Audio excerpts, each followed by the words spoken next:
Hello everybody and welcome back to the iTunes Fanboy. And in this video I thought I would give a retrospective of Apple in 2023. So without further ado, let's get started. So first up, I thought I would just go ahead and present this tier list of Apple products in 2020, of Apple products of 2023 that I made, so that way you could see what I personally think of each and every Apple product that was either announced or released in 2023. And I did not include an S tier as pages where I created my table would not let me do that, and I'm not expertise in creating tables, so unfortunately there is only an A, B, C, D, and E, and F tier, but that should be plenty enough for us. So without further ado, let's go ahead and let's start off with the A tier. So the first product I put into A tier is a 2023 Mac Mini, and the reason why I put that into A tier is because the biggest complaint that I hear about people with Macs is that Macs are just simply too expensive, but because the Mac Mini, which was already the cheapest Mac at the time, the previous generation, which started at $700, the price has now been reduced to $600, which is an even better bargain. So as a result, that is why it deserves A tier, is because it did the number one thing that people want in Macs.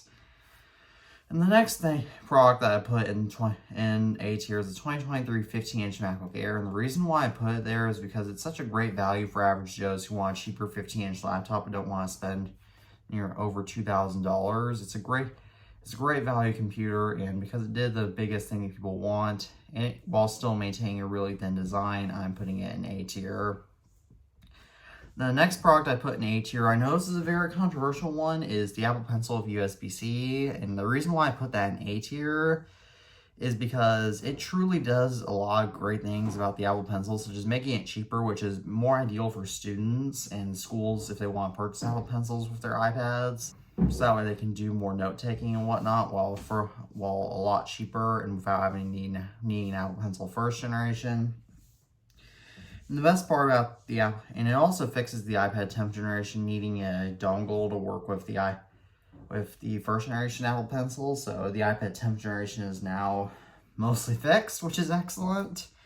And more importantly, I know it doesn't have the tilt sensitivity or whatever feature it's missing, but it honestly, average Joes don't care. So that's why, and I don't care either. And I'm a big tech enthusiast, so I put it in A tier.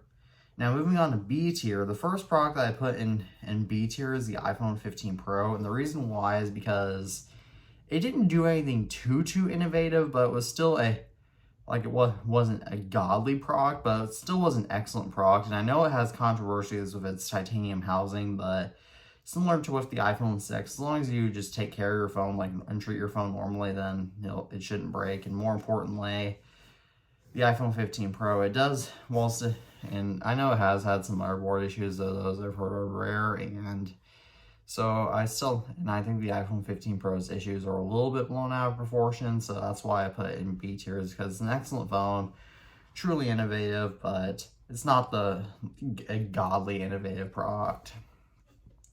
Next product I put in B tier is the late 2023 M3 Pro and M3 Max MacBook Pro, which I actually just ordered the M3 Pro version. And the reason why I put it in B tier is because it does do some great innovations, and it does great innovations on top of the Apple Silicon foundation that was already built on top of, but it also brings the space black colors in the MacBook Pro, which is really awesome. So now you don't know your choice is no longer silver and darker silver, which is a very nice to have. And yeah, I'm pretty impressed with it, so that's why I put it in B tier. Now C tier, the first product I put in C tier is the Apple Watch Ultra 2. The reason why I put it in C tier is because whilst it is a great product, it didn't really introduce anything too great or new. It's just building on top of a really solid product, which is what you're going to see with a lot of these C tier products. And the same goes with AirPods Pro 2 with USB-C. I mean, the only feature of it was USB-C, which isn't that big of a deal, but it's still an excellent but it's still a pretty cool product. And I understand it's Apple Vision Pro lossless audio support is a bit of a gimmick, but it's still cool, and that's why I put it in C tier. Next product I put in C tier is the early 2023 M2 Pro and M2 Max MacBook Pros, and the reason why they're in C tier is because they didn't do anything too great or innovative. They just built on top of the M1 MacBook Pro M1 Pro and M1 Max MacBook Pros, but they're still great in a sense because they just built on top of a solid product, but especially because they got replaced later that year, they only deserve C tier. And then another product that's in C tier is the 2023 Mac Studio, and the reason why it's in C tier is because, again, it built off of great product being the original Mac Studio, but it didn't introduce anything too innovative, which is why it's in C tier. And the same thing goes for tvOS 17, which, again, built on top of a good product, but just didn't really do anything too great, so that's why I put it in C tier. Now, D tier, the first product that's going in D tier is the iPhone 15 and 15 Plus. And the reason why it's in D tier is because they're marketing new features that have, whilst it's not a bad phone, whilst it's a great upgrade over the 14, most of its new features are from the iPhone 14 Pro, as I've explained plenty of times on this channel, so you don't really want to hear that again, but yeah, it doesn't really deserve to go any higher. It's just average. And then another product that's going in D tier is the late 2023 M3 MacBook Pro, because whilst it introduces a great new design, it only has it removed a USB-C port and they're on opposite ends. Now, it's one thing that I love about my 2019 and my upcoming 2023 MacBook Pros is that they have USB-C ports on either side, which is very convenient because I can charge my computer wherever the outlet is most convenient for me. As sometimes, like when I'm at my desk, my outlet is to my left, so therefore I want to plug my MacBook into the left. But other times, I want to plug my MacBook into the right. Like in my family room, the outlet is to my right, so therefore I want to plug my MacBook into the right USB-C outlet port. And it just makes everything so much easier and more hassle-free, so that's why late 2023 MacBook Pro is going in D tier, because it has that one minor defect, and it also didn't get space black, so not a great product. Next product that's going in D tier is the 2023 iMac, because whilst it's great, it's not a bad computer, but it only has 8 GB of RAM, which, again, it's okay, but I mean, it only goes up to 24 GB of RAM, and even the mid 2009 iMac can be upgraded to 32 GB of RAM. Really, Apple, you could put 32 GB of RAM in an iMac 14 years ago, but you can't today. Apple. And more importantly, this iMac, whilst it is a great computer for average Joes, it's just not really practical for average Joes anymore, since most average Joes want a laptop at this point, or else most average Joes want to use their phones, so yeah. And then iOS 17 is also going in D tier because most of its new features that introduce are just gimmicks. The only real feature that introduces the ability to download maps for offline use, which is such an underrated feature, because sometimes when you need directions, there's no cell service. This way you can easily get directions. The same thing goes for macOS 14 Sonoma, because whilst the screensavers on it are cool, again, the widgets make it way more cluttered, and I don't like it, so that's why it's going in D tier. Because especially because Windows Vista tried that, and we all know what we think of Vista. We all know what Apple even thinks of Vista, so yeah. Now in E tier, the first product that goes into E tier is the Apple Vision Pro. The reason why that goes into E tier is because the Apple Vision Pro, the announcement was very messy, as they didn't really show any Apple executives wearing the Apple Vision Pro, and it was just a very sketchy announcement, and seems a little underrated. Like, it's not overrated by Apple, even though it's sort of underhyped, so I don't have great confidence in it, which is why it's going in E tier. Next Apple product in E tier is the Apple Watch Series 9, because its main new feature is the double tap, which is okay for the very few minority of people that they can't just touch a watch normally with their hands, but it's truly bad because you can't. Truly bad because you can even do this on Series 7 with an accessibility feature. So really, Apple, that's stupid. And then the first product that's going in F tier is, I forgot to put this in, but the 2023 HomePod. And the reason why is because it's not only slightly worse than the 2018 HomePod in some aspects, but it's also, it already failed, Apple. It already failed. Therefore, there's no reason to bring back a failed product. Like, no one cares about a high-end smart speaker. Really, Apple? And the next product I put into F tier that I did remember to put in is 1000% the 2023 Mac Pro, because the Mac Studio with the M2 Mac Ultra chip is basically made, which is the same processor as the Mac Pro, and the only advantage of the Mac Pro, other than it being way, way heavier, is that it supports PCIe extension, but you can't use it for anything except storage, and most expansion modules at this point just use USB-C, which the Mac Studio can do. So at this point, the Mac Pro is just not practical, which is why it goes into F tier. The next product that goes into F tier is definitely iPadOS 17, because I predicted back in June 2022 that iPadOS 17 would get lock screen customization. And guess what it got? Lock screen customization. So as a result, it's going into F tier. The next Apple product that for sure goes into F tier is watchOS 10, because its new widget UI is, from what I hear, is just very clunky, not exactly great, and I just don't like. And it's not a great design. Like, this is already a perfect watchOS design. You don't need a better design, a widget design. So as a result, yeah, definitely F tier. Final Cut Pro and iPad and Logic Pro for iPad, they're weirdly stripped down, as even Final Cut Pro doesn't even support voiceovers, which even iMovie on the iPad supports. So as a result, it's not worth it. It's not worth a subscription, for goodness sakes.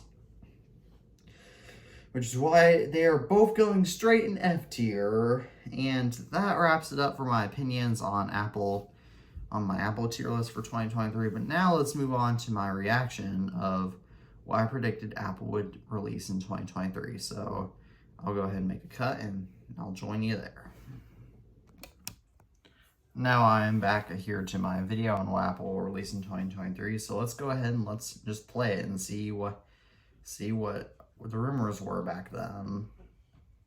Welcome back to another video. I'm Nathan Campbell. In this video, I want to give a rundown of the Apple products that will probably release later this year. So let's begin. Because Apple usually refreshes their regular AirPods every 2 years, and because of EU regulations mean that they're going to have to at least switch to USB-C on AirPods. This means that AirPods 4 will release later in 2023 because AirPods 3 came out in 2021 instead of the Lightning port. However, they're not rumored yet, and even Sam Cole and I updates that they probably would not come out, even though with EU regulations they might have to, and especially with the reliability of AirPods 3.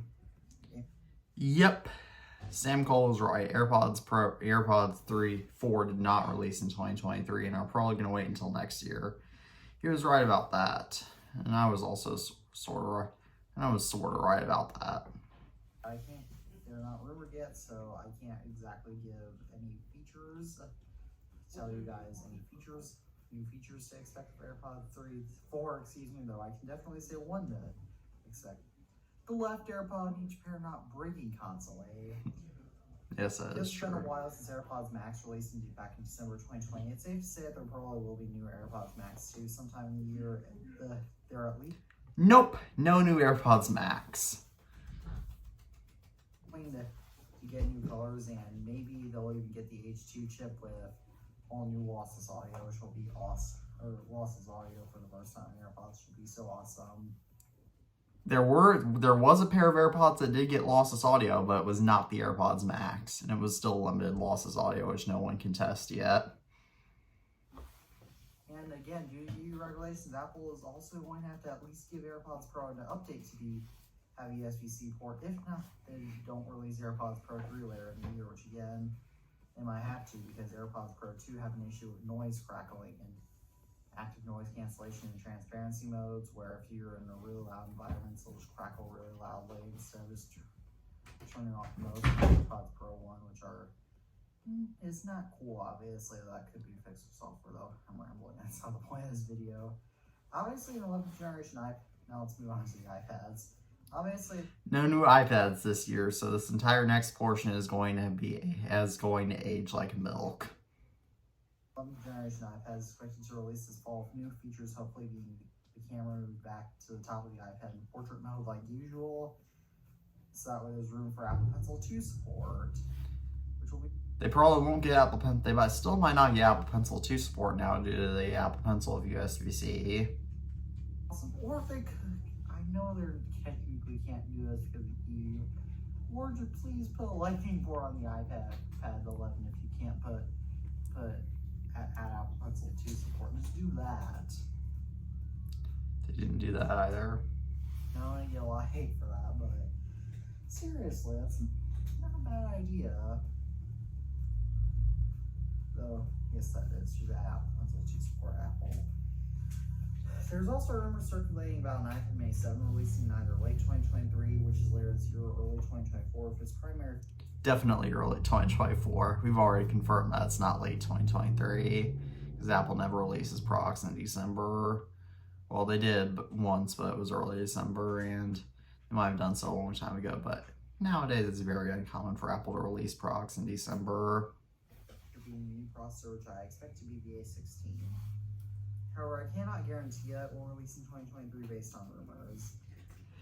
I was right. It did not release in 2023. Also, potential for a new iPad Air from the M2 processor and the new iPad Pro release in 2023, though there are no rumors for that. Those they cannot be guaranteed, though. Yes, that's because they didn't release. Again, they're usually due for a refresh sometime this year, so they might, though they're going to be very small upgrades, if any. The only feature I can get and possibly envision them getting besides upgraded chips is keyboards and functional keys like on the 10th generation iPad, which they did not bring to the Pro higher-end iPads. Seriously, Apple. Now let's move on to the Macs. There are rumors for a new Mac Mini with an M2 processor and even a higher-end version with the M2 Pro chip to release next March. However, how about next January? How about the following January? Yeah, this is on video. It was made on January 10th. So how about later? How about in a few weeks? A new feature that we know of is the new processors. There are also leaks for new 14 and 16-inch MacBook Pros with M2 and M2 Max processors. However, like with the new Mac Mini, their own Yep, that has happened. features will be the new processors. Yep. There are also rumors of a cheaper 15-inch MacBook to release sometime in 2023, though it could wait until 2024. Nope, it released in 2023. Also rumors for a new iMac to release in 2023 with the M2 chip and potentially a new black. Nope, M3, even better. Mac Pro. There may be a new Mac Pro 2023, though if it releases it will only have the M2 Ultra chip, though Apple will probably discontinue Mac Pro since I know Apple said that they were going to release an Apple Silicon Mac Pro back at their March event. However, since their March event, the start of WWDC, they replaced all the Mac Pros in their offices with Mac Studios and iMacs, making me think there might not be a next generation new Mac Pro, especially given. I was wrong about my predictions of Apple discontinuing the Mac Pro. They still might for this generation, but they did release a new Mac Pro with the M2 Ultra chip. I was stunned by that.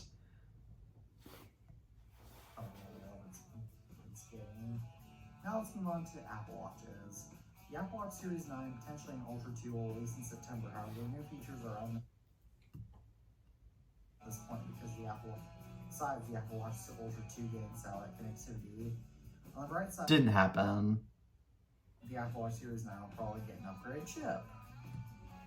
Happened. Later this year, we will be getting an iPhone 15 Pro, 15 Ultra instead of the 15 Pro Max. Nope, no iPhone 15 Ultra, just a Pro Max. 15 and 15 Plus, those are uncertain because of the iPhone 14 and 14 Plus is extremely low sales. Those happened, and they're actually selling quite well, funny enough. Boy, was I wrong about that. The iPhone 15 and 15 Plus exist, and they will have the A16 chip of the current iPhone 14 Pro, and they will also inherit the dynamic island from the iPhone 14 Pro. How fun, not. The iPhone 15 Pro and 15 Ultra are expected to have a redesign of the flat front, the curved titanium sides, and the curves will be like in iPhone 5C.